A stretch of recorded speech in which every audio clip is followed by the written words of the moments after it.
in a very general sense, I think I have the same definition as most people, right? To sustain something is to enable it to continue.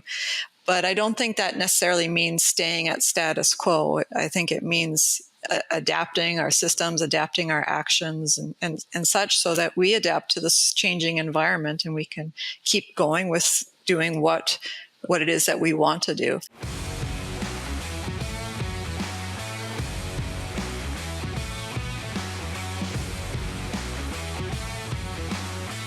Welcome to the Swine Canada podcast show, brought to you by Wisenetics. We are dedicated to bringing you the latest insights and discussions in the Canadian pork industry.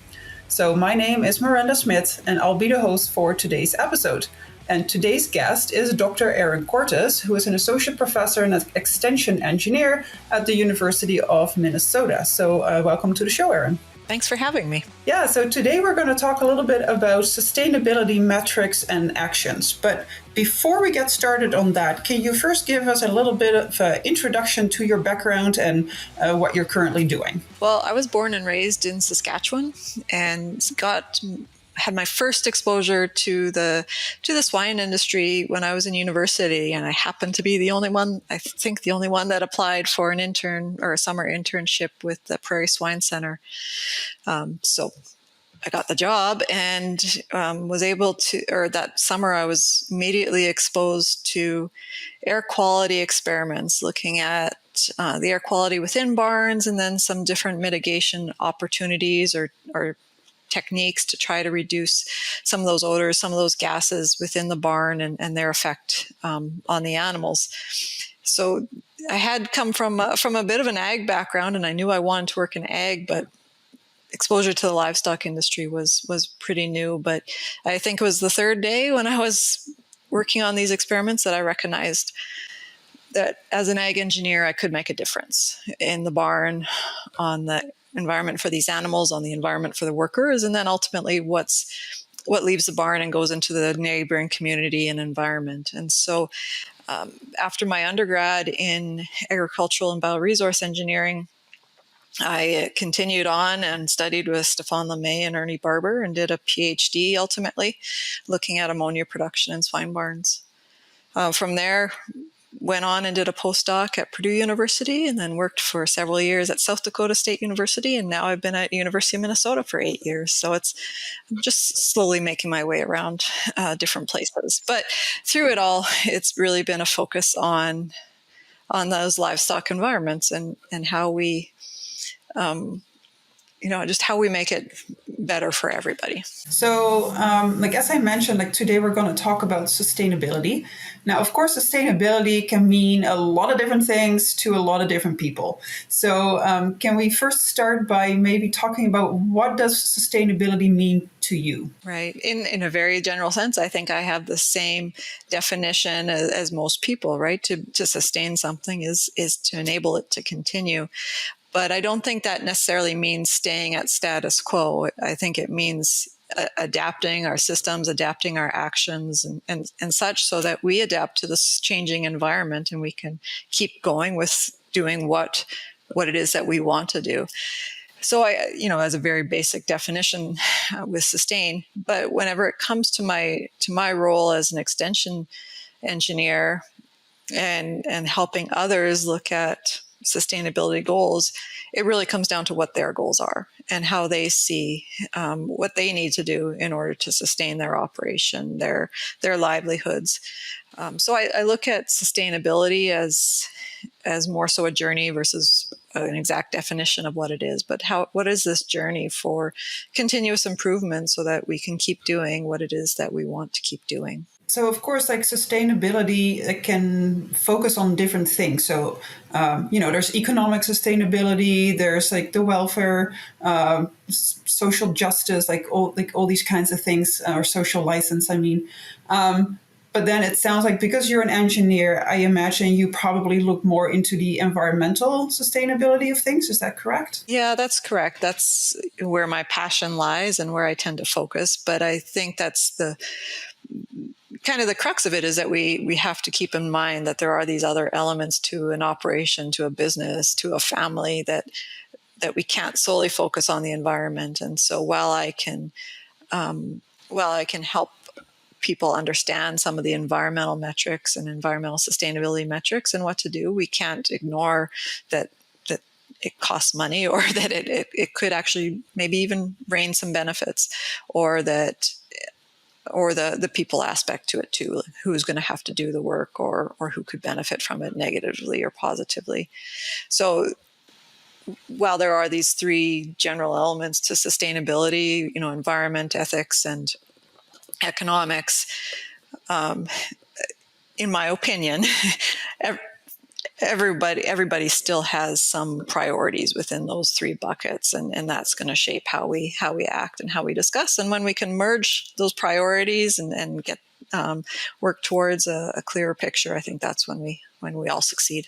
Oh, definitely. I agree on that part. So, can you talk a little bit about some of the things that you've been looking at recently when it comes to environmental sustainability? So, several years back, I was an advisor to the U.S. National Pork Board Environmental Committee, and at that time they recognized a need to be able to evaluate on a farm's environmental impact and some of these sustainability metrics that were coming down the pipeline. And this was probably 10 years ago now. And so they built some calculators to try to help do some of those calculations. And even at that point in time, I guess I had a real passion for trying to look at what these numbers are on individual farms, and how do we capture individual farm nuances and the individual practices. How do we better capture those? And so a lot of my initial work was spent, or some initial projects that I worked on were, using some of these available calculators. What are the metrics for a given farm? And I was focused less on that exact number and, all the arguments about the validity or imprecision of that number, but more so like, what does that number tell us, and what can we learn just from even some exposure to that number? So I had a pork board project to work with different producers just to calculate these numbers and compare them across farms anonymously, and see what are the surprises, what's new, and then how do we move forward from that. One of the biggest, in a way, aha moments is that at that point in time, we were going into discussions about greenhouse gas footprints. And at that point in time, and again, this is probably 10 years ago, right? The thought was, well, it's all the gas, the gasoline, the fuels that we use. When in actuality, a lot of it is the feed production for a pig farm. A lot of the footprint is the feed production, right? And so there was like an aha moment, not only for the participants that we worked with, but even us as educators, the educators I was working with on this project, right? Like, we needed to understand that too. And so as it's moved forward, the pork board has taken a different approach to doing these footprints for individual farms, but we still need some of these initial discussions about what these footprints mean, how to interpret them and understand why we have so many different footprints now and different numbers. So the type of education has changed and evolved, but overall the impetus to just help move these conversations forward, that's remained the same. So are we talking here about like life cycle assessments, basically, or is that something else? Well, life cycle assessments are one of the tools that we can use to do some of these metrics, or to calculate some of these metrics, whether it's an individualized LCA for a given farm or a given operation, or if it's maybe a simplified version of that helps us apply it to more farms quickly. Myself, I don't do the LCAs. I don't do those types of calculations, but I like to look at how we apply that type of information, or how we use that type of information. How do we make it better? And then, how can we use it effectively? Again, recognizing that every model is an approximation. And so what do we do with that approximation? So can you give some examples of what you're doing then with so you get a number out of these calculations for a specific farm. What do you do next? I like to use the term, how do we move the needle, whether for an industry or for an individual farm? And I don't think we need to jump whole hog into adopting any specific technologies, but recognize some of the little steps that we can take. Like I said, I feel sustainability is a journey, and what's kind of that next step for some farms. It might be doing an initial assessment, whether it's the one offered through Pork Board or some online calculator. Like just starting that process of just even trying to get a number, to me, that is starting the journey and getting on the path, because you need to know where you are before you know where to go. I think we can have these assessments done, a greenhouse gas footprint, for example, or even a water footprint. And I think the biggest benefit to those assessments is understanding big picture what is contributing to those numbers. Where is the impact coming from? Recognizing that some of these analysis tools go through feed production or full life cycle, and others might have a little bit different scope to them. But seeing that big picture, knowing that what we do as far as feed production has a big impact on our overall water use, and then our carbon footprint, and then other impacts. Understanding the manure system, those are some of the big ones in at least carbon footprints. So I think that starting point gives us a little bit better starting point for discussion. And then I think there's no one blanket solution for everybody if they want to move the needle, but I think the next point is recognizing what is under a farm's direct control. So if a farm is buying feed, or if a farm is contract growing, they don't have a lot of control over that feed that they're being delivered, or the pigs themselves, but they have other things that are under their control. And maybe it's not going to swing the needle all the way the other way, but I mean, controlling the barn environment and energy use efficiency within the barn is something that's under their control.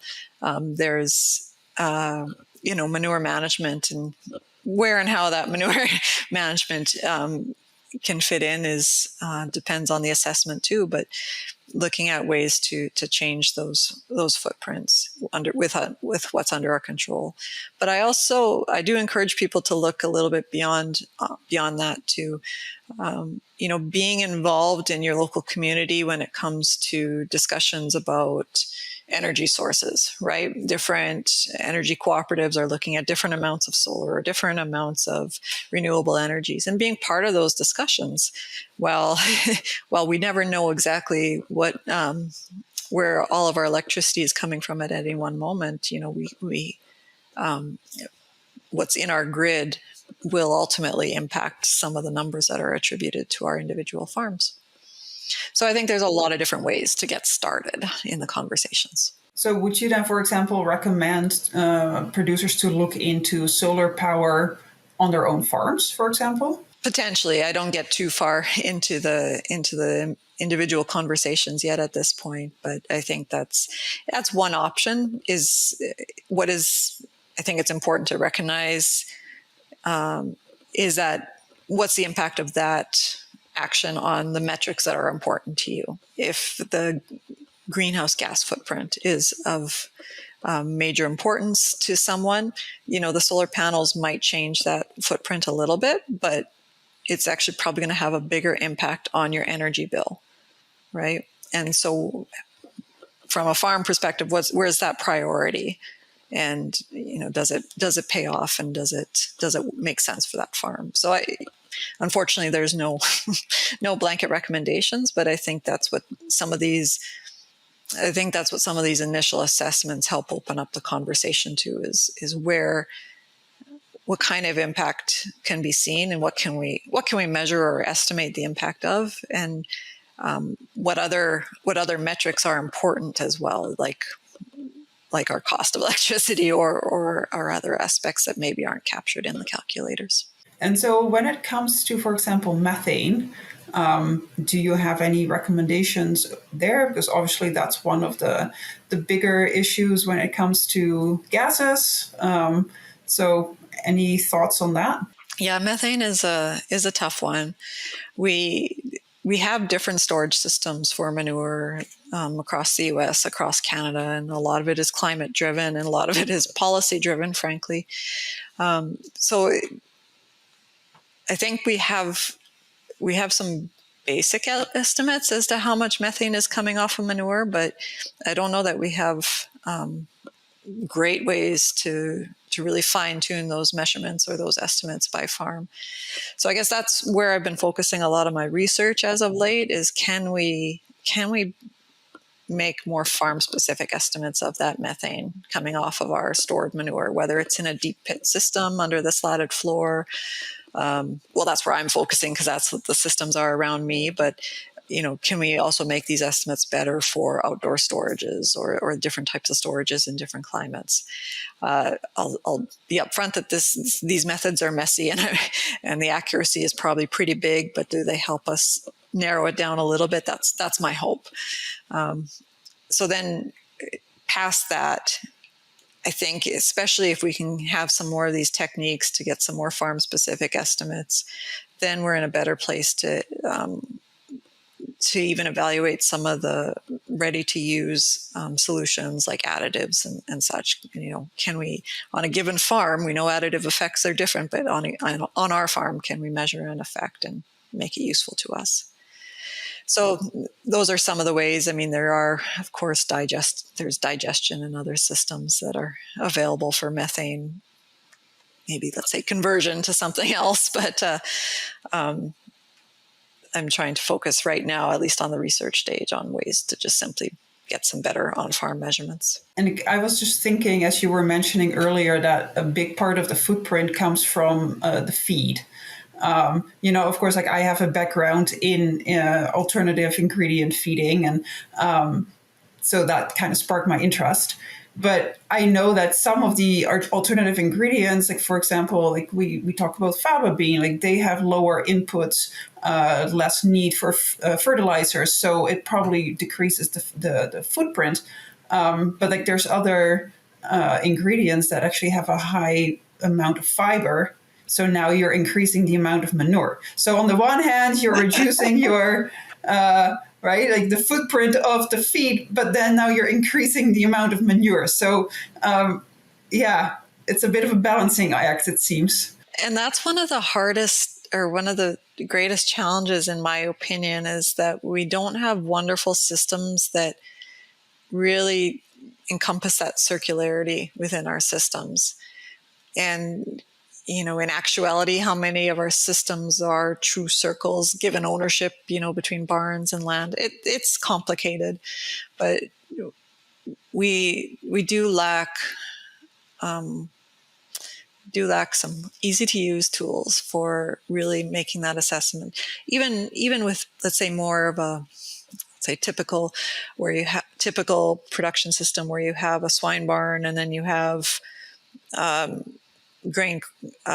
cornfield, for example. And if we use that manure as a source of fertilizer, there are still some greenhouse gas emissions that come off after the application, and you have the transport of that manure, but you are supposed to be replacing commercial fertilizer, which has, from a production standpoint, a fairly high greenhouse gas footprint. And so do we have ways to really track, that replacement and what we're getting from that replacement? But as you say, are we cycling back and potentially producing more manure? So I think a lot of what I've seen in the swine industry is some of these conversations about sustainability and greenhouse gas footprints. Some of the conversation is moving to circularity and circularity metrics, which is a whole nother set of numbers, but and different ways to calculate those numbers too. Yeah, because when I look at a lot of the European inputs, like all they can talk about nowadays is circularity. So it seems like Europe has already kind of moved towards circularity and looking more into that aspect. So do you expect North America to kind of follow suit? I do. With different systems, I am curious to see how we tackle that within different industries. I think these circularity numbers, how we present them, how we use them, might look different between swine systems, between dairy systems, poultry systems, and given the level of integration and or disintegration in some of them. So I'm very intrigued to see where these conversations go, but I guess I'm more intrigued on the research side to understand how we calculate them and how we capture these. I think what's also fascinating is that we get really focused on, let's say, nitrogen circularity or carbon circularity, but there's every single element, right, is making a circle, and how do we first of all capture all those different things and prioritize then to make decisions. Okay, so is there any other aspect of your research that we haven't really touched on so far? Yeah, we've talked a lot about what I'm doing in extension, and touched a little bit on the research side, and I guess it's stemmed from a long history of trying to do air quality measurements and just trying to at the least understand what our emissions are and why they're generated the way they are. That started in my PhD. It continued in my postdoc with the National Air Emissions Monitoring Study, but just trying to get those measurements and being able to do that on more farms, that's really been the crux of a lot of what I've done. So any insights on that research? Oh, it's whenever we can get some very intensive monitoring going, it's just fascinating to me. It's like unraveling little mysteries about why we see spikes in data and why we see these patterns on one barn and farm and not another. But it's doing that continuous monitoring, I think, whether it's gases or even just monitoring water intake, right? Just doing some of these long-term monitorings and regularly looking at the data and looking at the patterns. I think it tells us an awful lot about our operations and helps us identify problems earlier. Takes a lot of time, takes effort, and takes the right instrumentation and know-how. But I think some of this, where we can facilitate this, we could make some more movement in terms of management decisions. It's time for our famous three. For swine nutritionists and veterinarians seeking more effective solutions to support nursery pig performance, Vivo Vital from DSM Firmenich is an ultra-pure form of benzoic acid that, when used as a feed acidifier, enhances nutrient digestibility and optimizes post-weaning growth rates. Research has shown Vivo Vital improves average daily gain, average daily feed intake, and feed to gain when fed in starter rations at a 0.5% inclusion rate. Get better post-weaning performance. Learn more at dsm-firmenich.com/vivovital. So to our listeners, if you're enjoying this episode of the Swine at Canada podcast show presented by Wisenetics, please remember to like, subscribe, and share with your friends, colleagues, and family. All right, so then we're going to the final three questions. So the first one is, what is your favorite swine-related book or resource? The book that I always go to as my guide for ventilation, which then goes into our air quality and emission monitoring, is the Lewis D. Albright book, Environment Control for Animals and Plants. It's the one that I used through my undergrad, and it's stayed on my desk, for the last umpteen number of years. Probably one of those books that you constantly go back to and just open and check things in. Exactly. And it's one that across ag engineering, across those that work with livestock is fairly common too. So it's like we all have a common starting point for conversations. We can usually refer to this book. Okay, perfect. Okay, so then what about a favorite book or resource outside of agriculture? Outside of agriculture, a book that I read and I thoroughly enjoyed, I found it so appropriate to the work I do with extension, which is about trying to bring people together, right? And but make changes or provide impetus for action. It's called The Art of Gathering by Priya Parker. And basically it's about party planning. But more than that, it's about how do we bring people together to set the mood for the action that we want to occur. And so I just found the examples in her book fascinating. And whenever I go to plan meetings, whether they're for research or for extension or even family events, a lot of those ideas that she shared come into my mind. Okay, excellent. I'm going to have to check that book out. It sounds very interesting. It's a nice and easy read, but fun too, and you learn something. Okay, awesome. And then the last question, in your opinion, what sets successful swine professionals apart from those that are not? I think it's this drive for continuous improvement. And that continuous improvement starts with just recognizing what are some of the possibilities, what are the unknowns, and trying to fill some of those gaps. So I think that drive for continuous improvement is paramount. Excellent. Well, thank you so much. So thanks everyone for joining us on the Swine Canada podcast show today.